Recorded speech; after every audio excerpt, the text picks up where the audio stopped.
Daniel never believed a single wrong turn could rewrite his entire life, but that's exactly what happened the night he walked into the wrong hospital room. He had been running late, his 5-year-old daughter, Lily, asleep in the back seat after hours of crying from a fever. The hospital parking lot was almost full, the cold Canadian wind biting through his thin jacket as he rushed inside, carrying her in his arms. Being a single dad had already stretched him to his limits-long work hours, sleepless nights, and the constant fear of not being enough. That night, he was just focused on getting Lily checked as quickly as possible. In his panic, he misread the room number and pushed open a door that wasn't meant for him. Inside, the room was dimly lit, quiet in a way that felt heavy. An older woman lay on the bed, frail and pale, her eyes slowly turning toward him. Daniel froze. "I'm so sorry, wrong room," he said quickly, adjusting Lily in his arms. But the woman spoke, her voice weak yet strangely warm. "Wait, please. Don't go." Something in her tone stopped him. He hesitated, then stepped inside. "I didn't mean to disturb you," he said softly. "You didn't," she replied with a faint smile.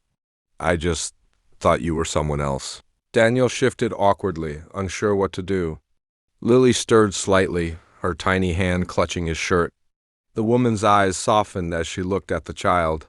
"She's beautiful," the woman whispered. "Thank you," Daniel said, his voice tired but proud. "She's all I've got." The woman nodded slowly. "I used to have a family too," she said. "But life, it doesn't always go the way you think." There was a silence that followed, not uncomfortable, but heavy with unspoken stories. Daniel didn't know why, but he didn't leave.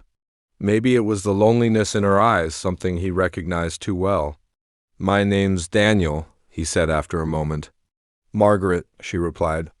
They talked for a few minutes, simple things at first about Lily, about the cold weather, about nothing important. But beneath it all, there was something deeper. Margaret didn't have visitors. Daniel could tell. The room felt like it had been waiting for someone. A nurse eventually came in and gently redirected Daniel to the correct room. Before leaving, he glanced back at Margaret.